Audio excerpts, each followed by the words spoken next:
Rauner before he decided to be a candidate for governor. He has a lot of strong views on a lot of public issues. He enunciated a lot of those views in the speech today, which he should do. Now those views, those issues, those bills will be before the legislature, and they'll be disposed of by the legislature, some favorably and some not favorably. That's the American democratic process. Was there anything in his speech that, from your vantage point, is a non-starter? For example, the right-to-work zones or empowerment zones, as he likes to call them? No, I wouldn't characterize anything as a non-starter, because I agree with the governor that the state of Illinois needs a lot of work, a lot of attention. I agree with the governor that we've got a serious problem with fiscal condition of the state that ought to be addressed. And that's why I say that the first order of business ought to be the deficit in the current budget. Sir, with regard to the fiscal deficit By working with the governor's office to determine if there are any sources of revenue that could be used to eliminate that deficit, working with the governor's office to determine if there's any reductions in appropriation that ought to be put into a bill and called and passed. The usual correction of the problem. Prior governors received extraordinary authority from the legislature. Governor Thompson, Governor Edgar received authority from the governor in the short term to give the governor extraordinary authority to reduce spending, to reduce the level of appropriation. I'd be open to those ideas, and we could work off the models that we use in the case of Governor Thompson and Governor Edgar. Sir, with regard to the fiscal deficit, I'd like you to address the call for overhaul of the tax code. Are you open to tax retirement income? Are you open to expanding the service taxes, and if so, by how much?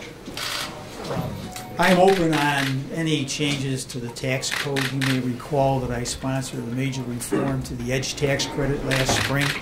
It wasn't called in the Senate.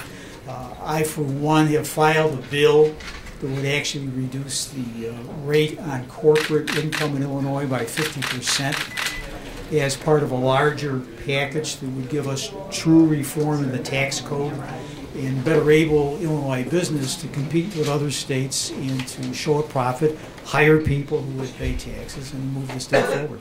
So we're not going to talk about services or retirement. Do you see, Mr. Speaker? Mr. Speaker, do you and Mr. Rauner have conversations about... Sorry. Thank you, Mr. I'm listening. I'm listening. Do you and Mr. Rauner have conversations about restoring the income taxes that lapsed?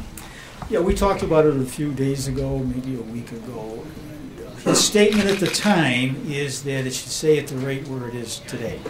That means don't extend the income tax increase that was done in January of 11. Okay? I think that in terms of the tax code, I think in terms of tax increases, why that has to be taken with the elimination of these budget deficits. So we have budget deficits. There's no dispute about that. They can be eliminated simply by cutting. I don't think that's possible. I think there has to be a balance of reduction in spending and new revenue. On the question of new revenue, why I'll maintain a completely open mind. I'd recommend the same thing to the governor. The key on anything in Illinois government is whether you have 60 votes in the House and 30 votes in the Senate. And if you want to adopt a new tax, increase a tax, you need to find 60 people in the House who will vote for it. That takes you to the question, what kind of taxes are we talking about? Sales taxes, income tax. Some people don't want to vote for a sales tax increase. Other people don't want to vote for income tax increase. This is where you need strong leadership to bring people together and say, look, here's a solution to the problem. Let's get together and let's have some people take some tough votes. How much of that is a Republican lift? How many Republican votes do you need out of that? I'm not going to get into that. I mean, that's a matter that would be discussed in negotiations, and I would naturally want to consult with Mr. Durkin in the House. Do you see middle ground on things like workers' comp, unemployment insurance, and he's talking about like a cap on unreasonable judgments, making unemployment insurance fair for beneficiaries? These are all issues that have been before the legislature for as long as you've been here, which is a long time, right? And you know that there have been changes in all those programs over the years. And so my expectation is that the governor, given his statements in the speech today, will cause bills to be introduced. Those bills will go before committee. And at that point, why there can be serious negotiations with the competing interests to see if there's some changes that should be done in all of those programs. Right to work would be another one too. That would fall in the same category. Do you see any chance that a right to work empowerment zone could pass? I don't plan to prejudice any of the governor's ideas. Okay, I'm one person here. There's 117 others in the House. And again, when you want to pass a bill, you need 60 people that want to vote for the bill.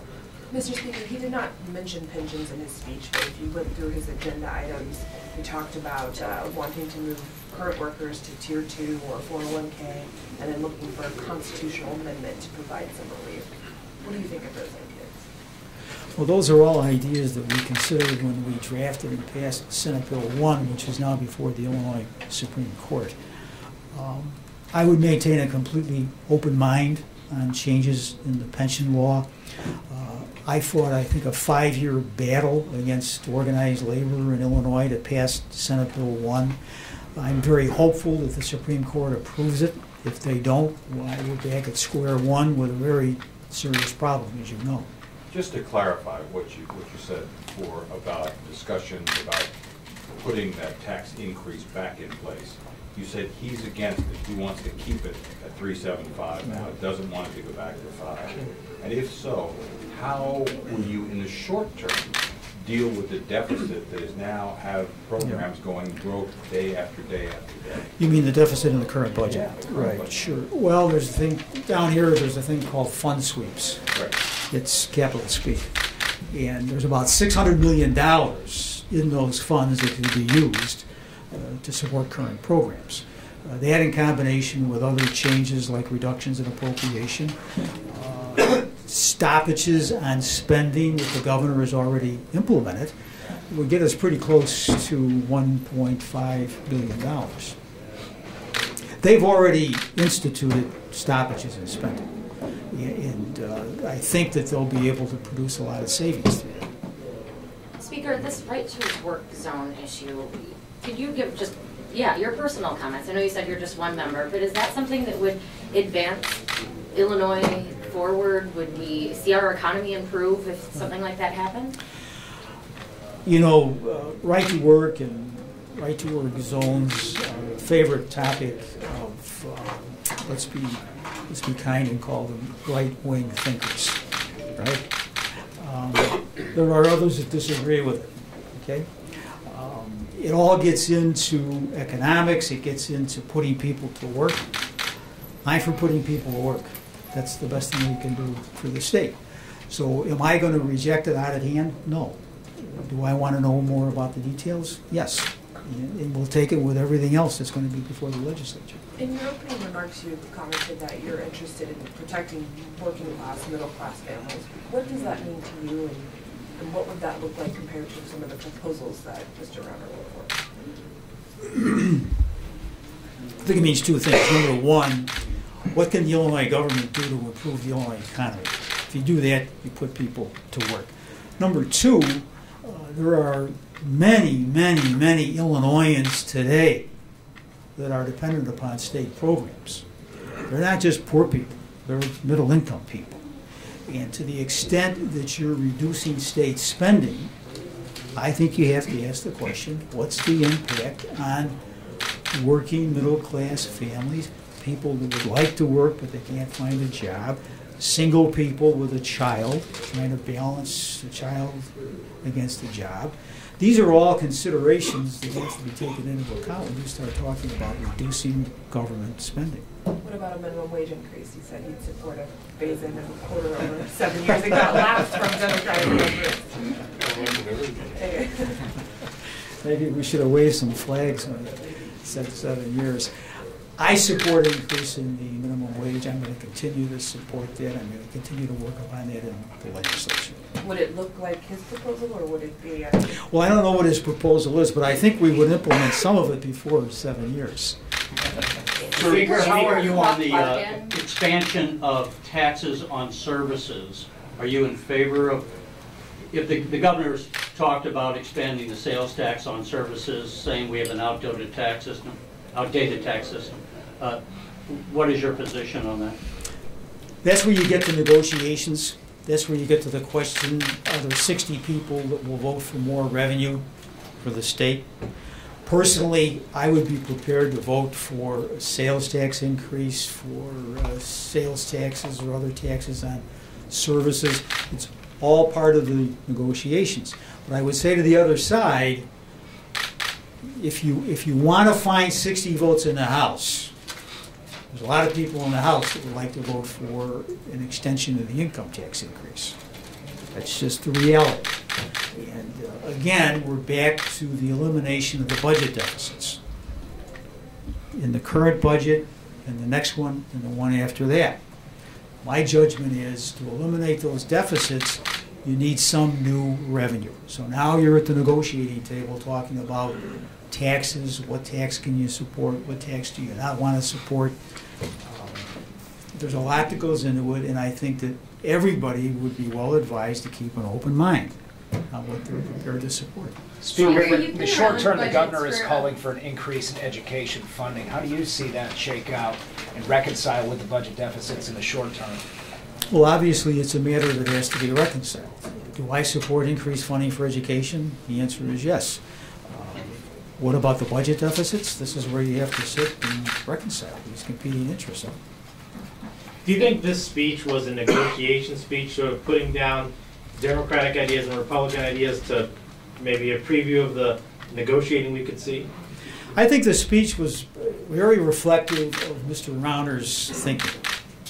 So I knew Mr. Rauner before he became a candidate for governor. And the ideas in this speech are very reflective on how he sees issues before the Illinois government and government in general. As I said earlier, I presume that he'll now reduce those ideas to bill form, file the bills before the legislature, they'll be referred to committees, and they'll be considered and they'll be negotiated. Sir, with regard to the Abraham Lincoln Presidential Library Foundation, what do you see its role as, that role be, and how might that role be different in the future than it is now? It should be a decision of a duly constituted library board, appointed by the governor, confirmed by the Senate, when in place would decide whether they want to have a foundation, and if they do, what would be its form, what would it do. As an example, there's certain revenue at the library today. Well, today the... Okay. Thank you. Thank you.